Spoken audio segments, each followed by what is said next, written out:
What's going on, folks? It is Seal of One Crit Wonder, and I wanted to sit down and do something a little bit different today because I've never actually done an unboxing video, but I got my hands on the new Dungeons & Dragons 5th Edition Essentials Kit, and I wanted to sit down and compare it with the older Lost Mine of Phandelver starter set. The first big thing to point out is this is not a redo of the starter set. This is not the starter set 2. This is an entirely new product. Starting on the front of the box, the first key difference is that this notes it is for 2 to 6 players.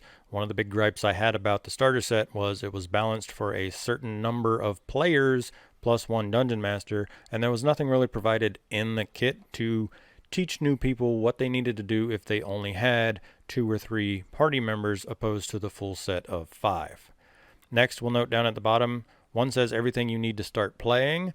This one says everything you need to create characters and play new adventures, because this does actually include the rules for character generation, which was something that the original starter set did not do. Jumping to the back of the box, we can see how the Essentials kit sets itself apart from the starter set. The starter set has a 64-page adventure and 32-page rulebook, whereas the Essential kit has a 64-page rulebook because it has character creation rules, and then the Dragon of Icespire Peak introductory adventure.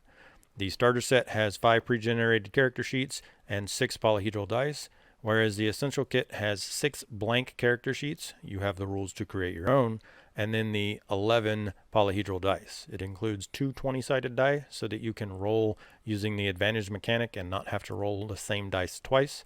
And then it has 4d6 so that you can roll each of your character stats during character generation and not have to roll the same 6-sided dice 4 times.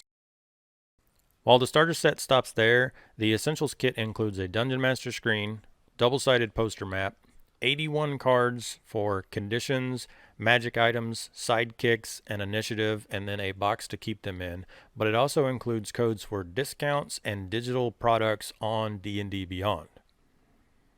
Having finished with the outside of the box, we'll go ahead and pop it open so we can see what is inside. On top is our set of 11 polyhedral dice. As noted, there are 2 20-sided die and 4 6-sided dice so that you can roll things like advantage and character stats and not have to keep rolling the same die over and over. Next, we have our glossy advertisement page with the starter set, the Essentials kit, the 3 core books, and then all of the add-on materials that you can acquire for D&D. On the back is my D&D Beyond codes, so I will not show those off to the internet because I may in fact use them.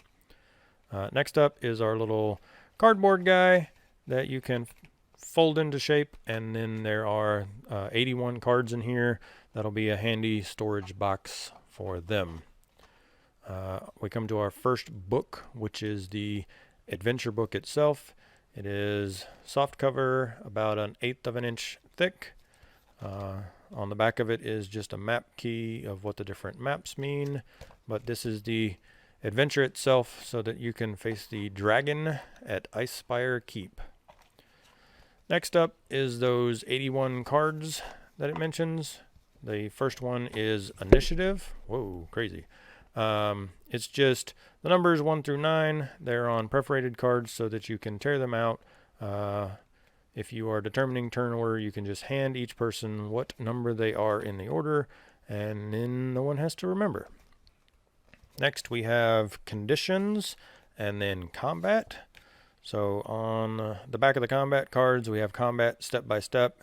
Teaches you about surprise, establishing where everyone's at in terms of positions, how to roll initiative, take turns, and then start the next round.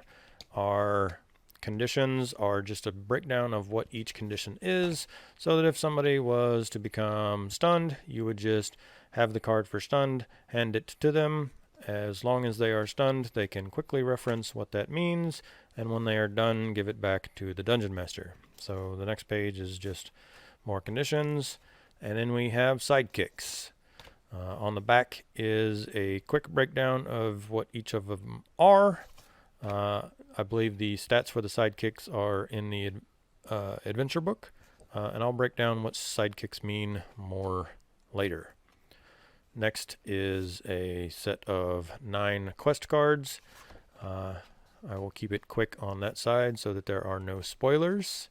But there is a bounty board full of quests in town, and then when the party gets a quest, you can just cut out the card and hand it to them. And then finally, we have 4 pages with 9 on each of magic items, so that each time the group gets a magic item, they can simply be given the card for that item. Next up is our double-sided poster map. On one side we have a map of the Sword Coast. It looks to be the exact same region. I will turn it sideways so it fits. It is the exact same region that the starter set adventure uses, starting in Neverwinter, making their way down to Phandalin, several adventures around the Neverwinter Wood, and then the Sword Mountains.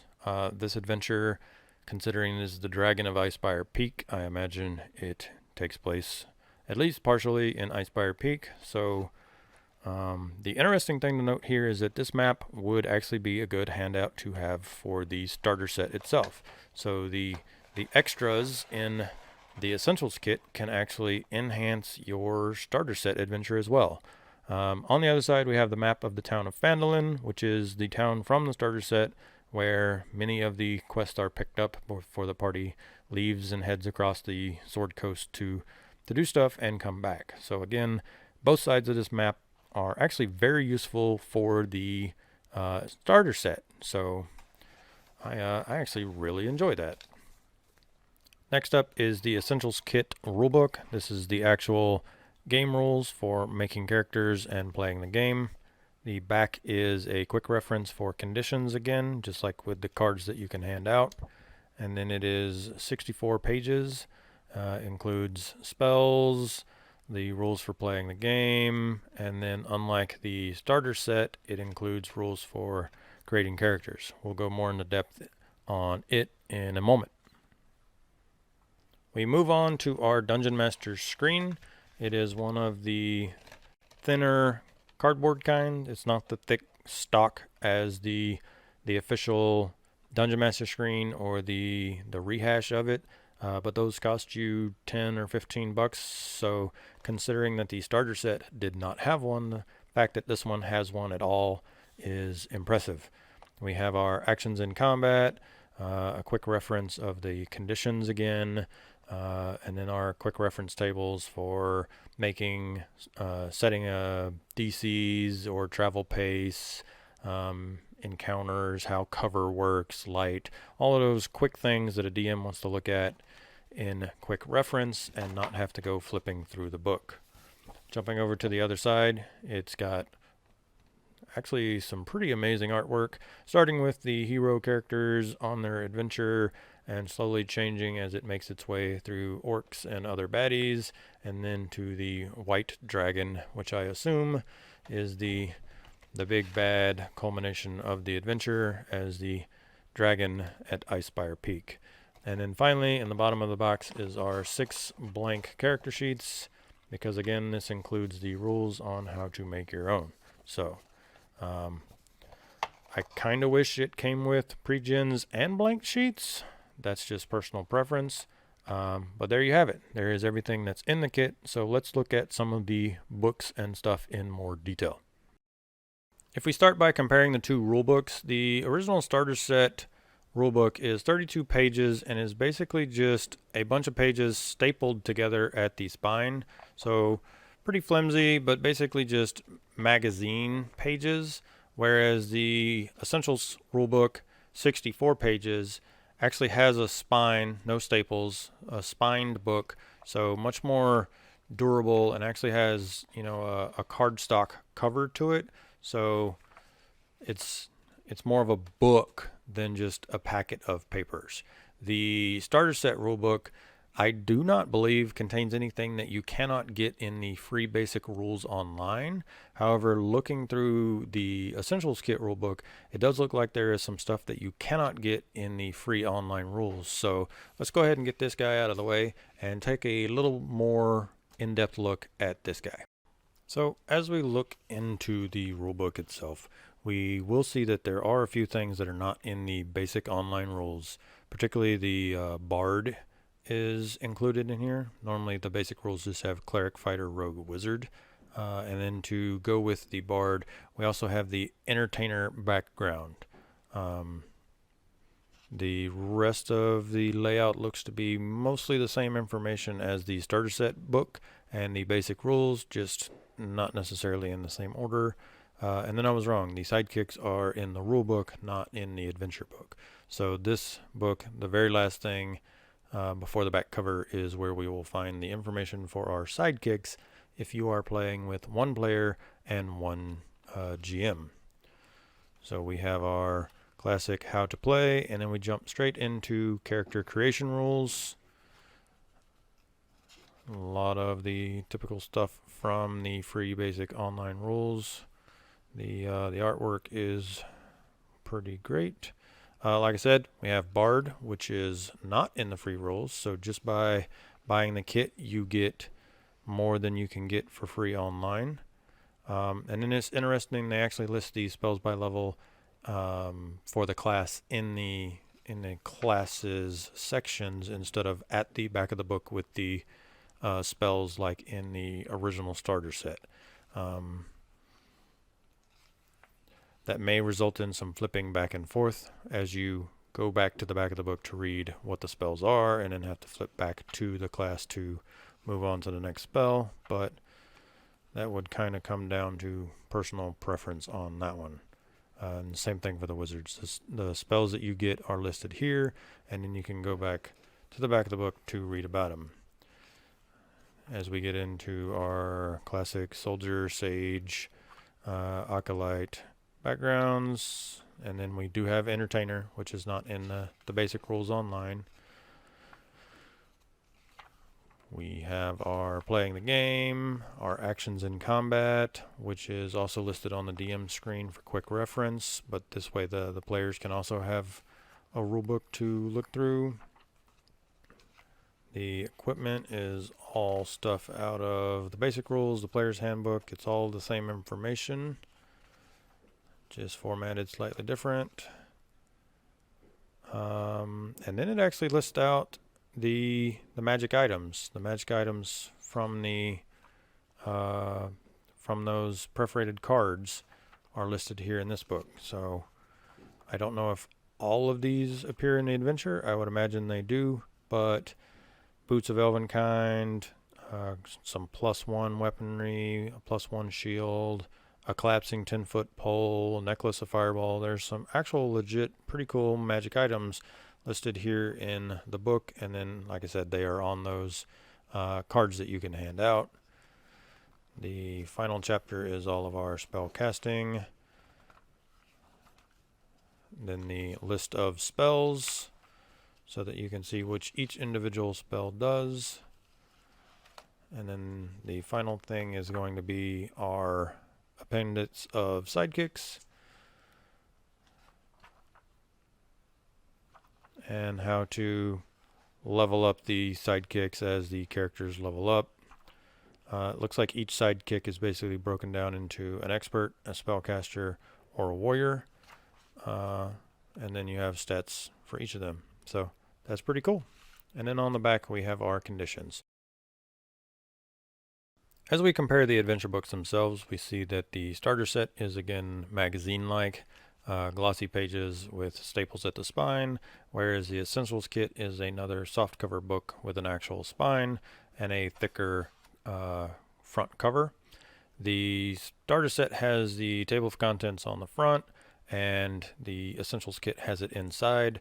Not a big difference there. However, the starter kit actually has a rules index on the back, whereas the Essentials kit only has a map key. And while this is handy, I think it's much more handy to have this rules index.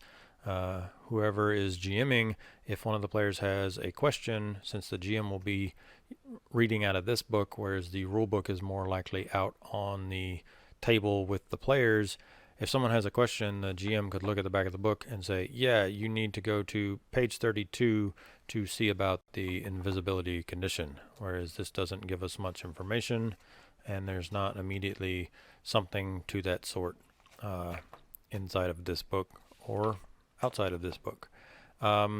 In terms of actual content, they are both 64 pages though, so they are equally thick and should have just about as much stuff inside them.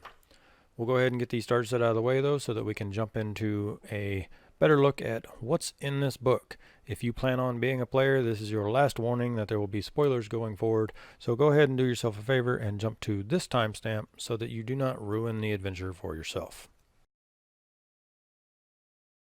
So the moment we've all been waiting for is the adventure book itself. Jumping straight into it, we see it starts with an overview of breaking down what a DM is, some tips, don't be afraid to make stuff up, modify this adventure to suit your taste, how to improvise. Then it breaks down the components of the kit, the DM screens, the maps, the cards, and what they do, before moving into a description of the Forgotten Realms, which is the area that the adventure takes place.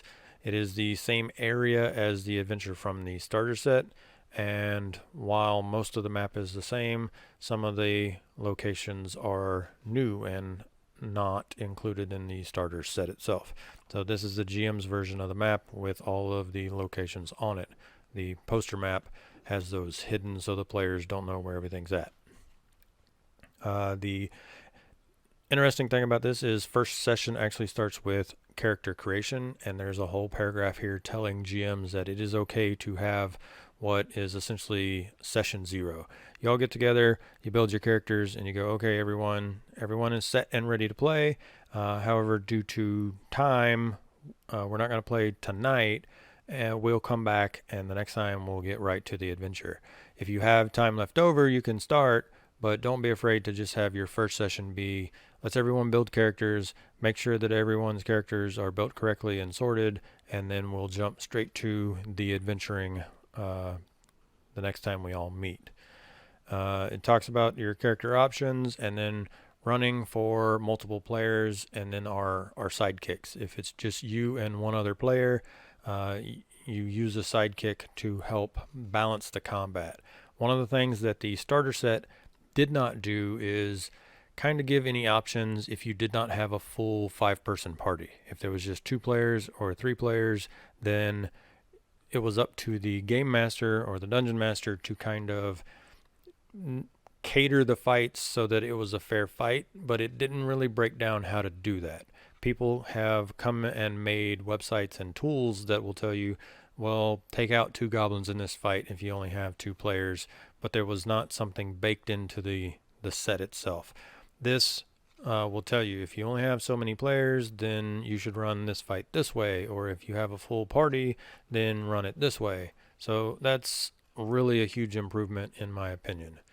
Next is the breakdown of the town, and then the bounty board. So those quest cards, each one represents one of these quests. It starts with 3 level 1 quests, and then as the party is doing stuff and gains XP, they will level up and can start doing some of these follow-up quests, which all boils down to the ending where they confront the white dragon that's been terrorizing the local area.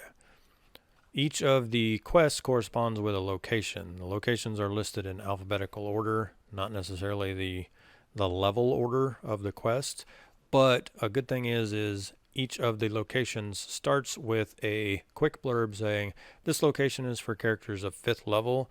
Some of them will also say, characters of 3rd or 4th level can probably make it through here as long as they're careful, they avoid combat, or they make smart choices.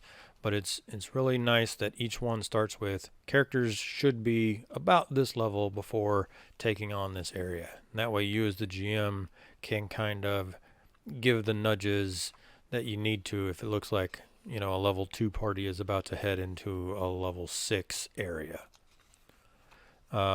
Each one comes with a grid map. You've probably noticed that this kit does not include maps and miniatures. It is just like the starter set.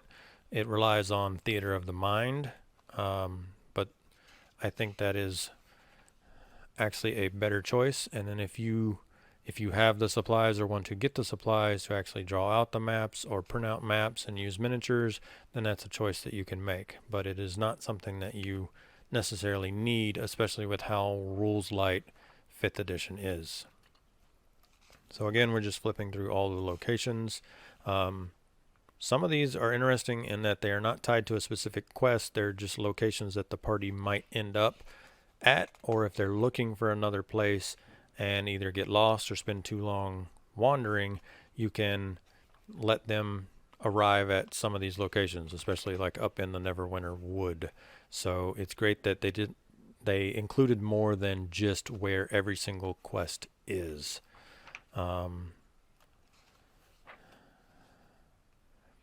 It ends with our how to wrap up the adventure and have them face off against the dragon, and then once they've beat the dragon, where to go from there.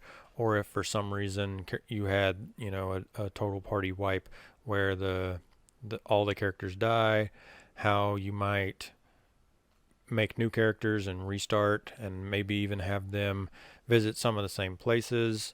And then once it's finished, it actually gives you a breakdown of all of the other official modules and lets you know what levels they are, so that you can take your party into those adventures. It also mentions that the starter set contains the Lost Mine of Phandelver, and it's in the same region, so you could possibly have your party move over to that, even though it's designed for 1st through 5th, that you can kind of combine the content from this kit and the starter set to make more of a sandboxy exploratory kind of world.